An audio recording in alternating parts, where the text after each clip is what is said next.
It's not always the big betrayals that erode trust. Sometimes it's the little things, the white lies, the small omissions, the harmless "I'm fine" when they're not. These moments may seem insignificant, but over time they plant seeds of doubt. You start to wonder if they can't be honest about the small things, what else might they be hiding? But here's the truth, those little lies are rarely about malice. More often they're a reflection of fear, fear of hurting you, fear of being judged, fear of exposing something vulnerable inside themselves. And understanding this can change the way you see, not just them but the relationship you're building together. When someone lies about the little things, it's rarely about the detail itself, it's about the weight they believe the truth carries. To you it might seem like a small matter. They said they called when they didn't. They said they liked the dinner when they didn't. They told you they were fine when they were tired or upset. These aren't crimes against the relationship, and yet they can leave you wondering why truth feels so out of reach.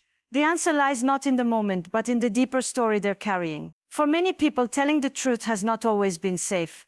Somewhere in their past, truth might have been met with anger, withdrawal, criticism, or rejection. They may have learned that honesty can lead to shame. And when that lesson is learned early enough, it becomes a reflex, a way of navigating relationships without risking too much exposure.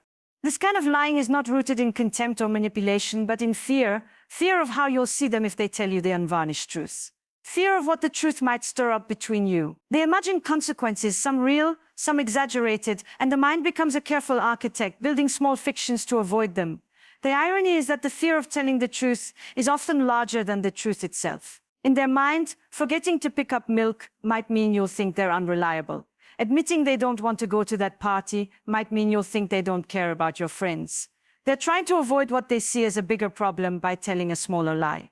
The tragedy here is that these lies, though born of self-protection, quietly chip away at the very safety they're meant to preserve. Trust in a relationship is not built from always being perfect. It's built from knowing that even when someone fails, they will still choose to show up in the truth. Without that, the relationship becomes a performance. And performances are exhausting. They require constant effort to maintain the illusion, and over time the connection becomes less about reality and more about preservation of the act. If you can see that their little lies are a form of armor, you can start to address the fear instead of only the behavior. That doesn't mean excusing dishonesty, it means understanding that the habit won't break simply by pointing it out or demanding change. The fear underneath has to be met with a different kind of response, one that makes the truth feel less like a risk and more like a safe offering. When honesty becomes something that's met with understanding rather than judgment, when mistakes are seen as human rather than fatal, the need to lie slowly loses its grip. That's when trust begins to grow again, not because you've eliminated all the flaws, but because you've built a space where flaws don't need to hide. It's one of the great paradoxes in relationships. The very lies that create distance often begin as an attempt to hold on to closeness. Many people don't lie about little things because they want to deceive you, but because they believe the truth might push you away. They imagine that if they tell you what's really on their mind, you might be hurt, offended, or disappointed, and so they reach for a softer version of reality. They tell you they're happy to go to the dinner when they'd rather stay home. They say the gift you bought is perfect when it isn't quite right. They hide that they're stressed or upset because they don't want you to worry. In their mind, the lie becomes an act of care, a way to smooth over potential conflict and keep harmony intact. The problem is that this harmony is only on the surface. Underneath, a subtle gap begins to grow.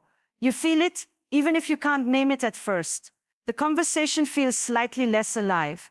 The connection feels just a little less real. That's because authenticity is what fuels intimacy, and even small lies dilute it. What begins as a well-intentioned omission eventually creates a wall between two people, a wall made not of one big betrayal, but of countless small bricks of unspoken truth. At the heart of this lies a misunderstanding about what truly preserves connection. Many people believe that love thrives on agreement, on keeping things smooth, on avoiding anything that might feel like tension. But the truth is, love grows stronger through honesty that is offered with care. Real closeness isn't maintained by never rocking the boat. It's maintained by knowing the boat can carry you both through the waves. When we protect each other from reality, we protect ourselves from discomfort. But we also protect ourselves from the deeper intimacy that only truth can bring. The shift begins when truth is no longer seen as a weapon, but as an offering. This means creating an environment where your partner knows that if they speak openly, they won't be met with instant judgment, sarcasm, or withdrawal. It means listening with the intention to understand rather than to win.